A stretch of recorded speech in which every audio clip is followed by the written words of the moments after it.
ही आत्महत्या नव्हे, ही हत्या आहे. शैलेश ठाकूर यांचा 20 वर्षांचा संघर्ष. यवतमाळ पोलीस कोठडी मृत्यू प्रकरणाचा पर्दाफाश. 1 मे 2003 महाराष्ट्र दिन. परंतु याच दिवशी यवतमाळ जिल्ह्यात एक अशा हत्येचा श्रीगणेशा झाला ज्याने संपूर्ण पोलीस यंत्रणेवर प्रश्नचिन्ह उपस्थित केले. आणि या हत्येच्या साक्षीदार होते शैलेश ठाकूर, नगरसेवक आणि संघर्षशील कार्यकर्ते. घटनाक्रम 1 मे 2003 सकाळी 11:30-12च्या दरम्यान नगरसेवक शैलेश ठाकूर स्वतःच्या पासपोर्टच्या कामानिमित्त जिल्हा पोलीस अधीक्षक कार्यालयात गेले. त्या दिवशी पासपोर्ट विभाग बंद असल्याने ते परत निघाले. तेव्हा अचानक त्यांना पोलीस अधीक्षक कार्यालयाच्या परिसरातून एक हंबरडा ऐकू आला. "नका मारू साहेब, वाचवा मला, नका मारू." शैलेश ठाकूर यांनी आवाजाच्या दिशेने जाऊन स्थानिक गुन्हे शाखा कार्यालयात पाहिलं. तिथं तत्कालीन पोलीस अधीक्षक अमितेश कुमार व त्यांचे सहकारी 2 युवकांना, सुरेश सोनकुसरे आणि अजय मोहिते, अमानुषपणे मारहाण करत होते. बाहेर असलेल्या पोलीस कर्मचाऱ्याने माहिती दिली की हे दोघे एका दरोड्याच्या प्रकरणात चौकशीसाठी आणले होते. ठाकूर हे तिथून निघून गेले. दुपारी 3 वाजता वसंतराव नाईक मेडिकल कॉलेज परिसर, यवतमाळ. ठाकूर हे रुग्ण भेटीसाठी गेले. तिथं गर्दी आणि पोलीस फौजफाटा पाहून चौकशी केली. पत्रकाराने सांगितले, पोलीस अधीक्षक कार्यालयात 2 युवकांनी विष घेऊन आत्महत्या केली आहे. हे ऐकताच ठाकूर घटनास्थळी गेले. त्यांनी पाहिलं, मृतदेह नग्नावस्थेत होते. शरीरावर खोल जखमा, गुप्तांगावरील केस उपटलेले होते. शैलेश ठाकूर हादरले. त्यांना माहीत होतं, हे विषप्राशन नव्हे, ही हत्या आहे. नंतरचा संघर्ष. 20 वर्ष चाललेली न्यायलढा. ठाकूर यांनी तात्काळ राज्य मानवाधिकार आयोगात याचिका दाखल केली. 7 वर्षांच्या सुनावणीनंतर आयोगाने ठरवले, ही आत्महत्या नव्हे, ही हत्या आहे. परंतु राज्य सरकारने दोषींना वाचवण्याचा प्रयत्न केला. चौकशी नाकारली. शैलेश ठाकूर यांनी मुंबई उच्च न्यायालयात याचिका दाखल केली, पण तिथंही न्याय मिळाला नाही. मग त्यांनी थेट सर्वोच्च न्यायालयात याचिका दाखल केली. सर्वोच्च न्यायालयाचा ऐतिहासिक निकाल. शैलेश ठाकूर यांच्या याचिकेवर 2017 मध्ये सर्वोच्च न्यायालयाने सीबीआय चौकशीचे आदेश दिले. FIR दाखल करण्याचे निर्देश दिले.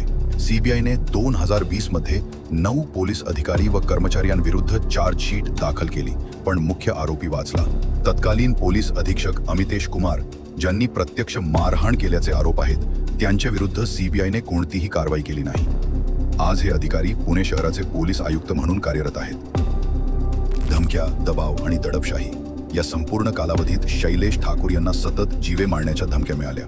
त्यांना राजकीय, पोलीस व गुन्हेगारी गटांकडून धमकावण्यात आले. प्रकरण मागे घ्या, नाहीतर परिणाम भोगावे लागतील, असे सतत सांगण्यात आले. पण ठाकूर यांनी कधीच हार मानली नाही. पुढे काय? आजही जिल्हावासियांचे लक्ष लागले आहे. ठाकूर आता अमितेश कुमार यांच्या विरुद्ध सर्वोच्च न्यायालयात अंतिम लढा सुरू करतात का? गेली 20 वर्ष मी या प्रकरणात न्यायालयीन लढा देत आलो.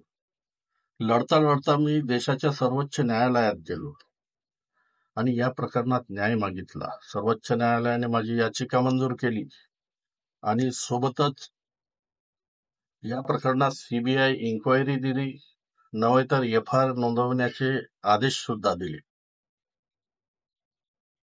सीबीआयने चौकशी चालू करण्याच्या आधी यवतमाळला FIR नोंदवला आणि घटनेची चौकशी चालू केली.